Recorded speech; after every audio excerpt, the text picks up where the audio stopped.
Hi everybody, this is Dominic from Rhenso speaking, and today I'd like to show you the command acMiterSurface that is integrated in our Acapulco toolset for Rhino. So many designs for furniture, fair stands, or buildings request clean and sharp looking edges.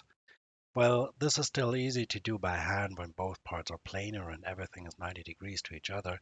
It is a little bit more tedious when you have many different angles and multiple cuts out of one piece that are freely rotated in space, like in this project for a bank in Frankfurt.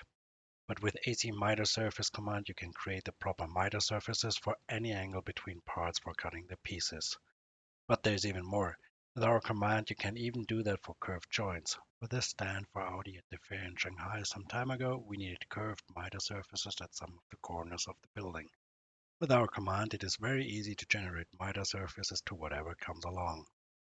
So check out the tool online on our homepage, download it via the Rhino Package Manager, and if you have any remarks, questions, or suggestions, please drop me a message. Bye.